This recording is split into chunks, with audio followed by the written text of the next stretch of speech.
কাছে কাঁদছেন এমন সময় বুড়িমা এসে হাজির। কি রে রানী, পথে আসার সময় দেখলাম সরোবরে দেখলাম জল থেকে পদ্ম ফুল বেরোচ্ছে, কিন্তু তোর বাড়িতে তো এসে দেখি পদ্ম ফুল থেকে জল বেরোচ্ছে। মানে রাধারানী ক্রন্দন করছেন তো, তাই ওনার চোখটাকে বলছিল না একটা পদ্ম ফুল দেখে, তুমি পদ্ম ফুল থেকে জল বেরোচ্ছে কেন রে? তখন রাধারানী বলছে, বুড়ি মায়ের যে রসিকতার সময় আমি কৃষ্ণ কৃষ্ণ বলে কাঁদছি, আর তুমি সেই নিয়ে রসিকতা করছো বুড়ি মা। আরে শুধু কাঁদলেই কি হবে? গোবিন্দকে কাছে পাওয়ার জন্য সাধনা করতে হবে। সাধনার জন্য কি করেছিস তুই বল? রাধারানী বলছে, কৃষ্ণ বলে কাঁদাই যে আমার প্রধান সাধনা, আর যদি অন্য সাধনার কথা বলছো, বাড়িতে যখন দুর্জন গুরুজন ঘুমিয়ে পড়েছে, আমি তখন দধি দুগ্ধ ঘৃত হলের পশরা তৈরি করেছি, আর পশরা তৈরি করে বলেছি, ও পশরা তুমি জানো কৃষ্ণ সেবায়। এই দেখো সব পশরা রাখা আছে। পরিমা বলছি, আমি কেমন করে এই পশরা নিয়ে গোবিন্দের কাছে যাবো একবার? তখন পরিমা বলছে, বেশ, তুই যখন কৃষ্ণের কাছে যেতে চাস, তাহলে আমি তোর যাবার বন্দোবস্ত করি। দাঁড়া, আগে তোর শাশুড়ির কাছ থেকে অনুমতি নিয়ে আসি। বলে, কি রে এত দিলে? কি হলো কি লা? তোরা আসছিল দাঁড়া, আমার বয়স হয়েছে, আমরা তাড়াতাড়ি করব না। অত বয়স হলে হবে না, ভালোই তো ধেই ধেই করে যাচ্ছিস। শোন, দেখ, তোর বাড়িতে এত বড় বাড়ির মেয়েকে, কি গো রাধারানী কোন বাড়ির মেয়ে ছিলেন? রাজা বৃষভানুর মেয়ে ছিলেন তো রাধারানী। তখন বলছে, এত বড় বাড়ির মেয়েকে নিজের ঘরের বৌমা করে এনেছিস, এই ফাটা ছাদের নিচে রাখতে পারলি? আরে পয়সা কোথায় পাবো? আরে তো পয়সা উড়ে আসবে নাকি? তবে যেতে হবে তো মথুরায়। আরে হাতে, হ্যাঁ, বাবা হাতে যাবে তাকে। তুই যা। আমি বুড়ি হয়েছি, আমি কি আজ যেতে পারবো? বাবা, বুড়ি হয়েছো, তাহলে তোর ছেলেকে পাঠান। ছেলে? বাবা, যা আমার ছেলে সব সময় ওই মা কালী মা কালী মা কালী মা মা মা মা করে চেপে গেল। তোর ছেলে তো আবার একটু মা ভক্ত। হ্যাঁ। বেশ, তাহলে তোর মেয়েকে পাঠান। মেয়ে? হ্যাঁ?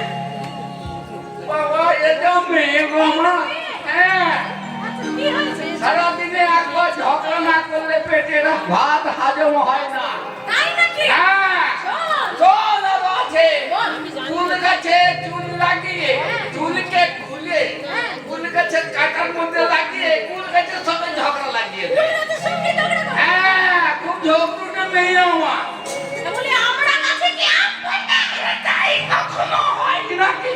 ঝগড়াটি মেয়ে তুই জানা, তোর পেটেও একটা ঝগড়াটি জন্ম দিয়েছে। আমার পেটে জন্মেছে, তবে কি ফেলে দেবো নাকি? ফেলতে কে বলেছে? তোর ঝগড়াটি মেয়ে তুই বুকে করে রাখ। আরে রাগ করবো। তাহলে বাড়িতে আর কেউ নেই নাকি জামার মতো? আরে বাবা আছে, কে আছে? এ একবারে আদরের দুলালি। আদরের দুলালি? হ্যাঁ, হ্যাঁ, ঘরে কে সে? আমার বৌমা। বৌমা? আমার বৌমাকে দেখবে? ওই মামা। দেখাচ্ছি দেখাচ্ছি। এই দাও তুমি দেখো, সময় নেই। ওই মামা আমার মুখখানা দেখাও দেখি। বাবা, এটা তোর ভারী সুন্দর বৌমা। হ্যাঁ, সুন্দর বৌমা, যেমনি চোখ তেমনি নাক, যেমনি ঠোঁট, তেমনি হাসি। সব কিছুই ভালো, কিন্তু কিন্তু আমার কি হতো কি? এই লোকের সামনে বলবো? আরে সব জিবি লোক, বল বল। কি বলবো? ওর স্বভাবটা ভালো নয়। এই ছি! রাম বলো রাধে। ছোট থেকে এত বড় বললাম তোকে, আর তোর শ্বশুর বাড়িতে এই কথা শুনতে হয়? দেখো, খালি রাস্তায় বেরোয় তখন কি করে দেখো, খালি এদিক এদিক ওদিক ওদিক খালি তাকাই গো, কি জানি। ছি ছি ছি ছি ছি। রাধে, বল। আরে কি হলো মা? শোন, আজকে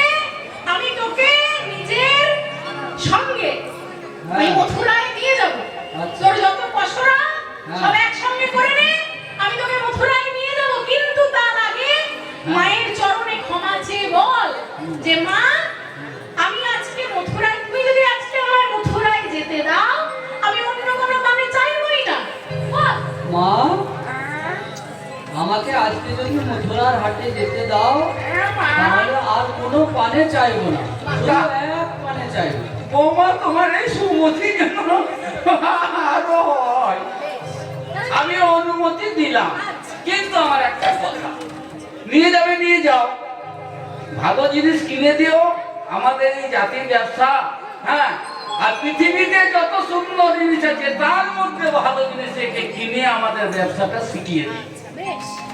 তখন রাধারানী বলছেন না গো, আজকে যদি তুমি আমায় মথুরায় যেতে দাও আমি অন্য কোনো পানে চাইব না, আমি অন্য কোনো পানে চাইব না, কিন্তু আমি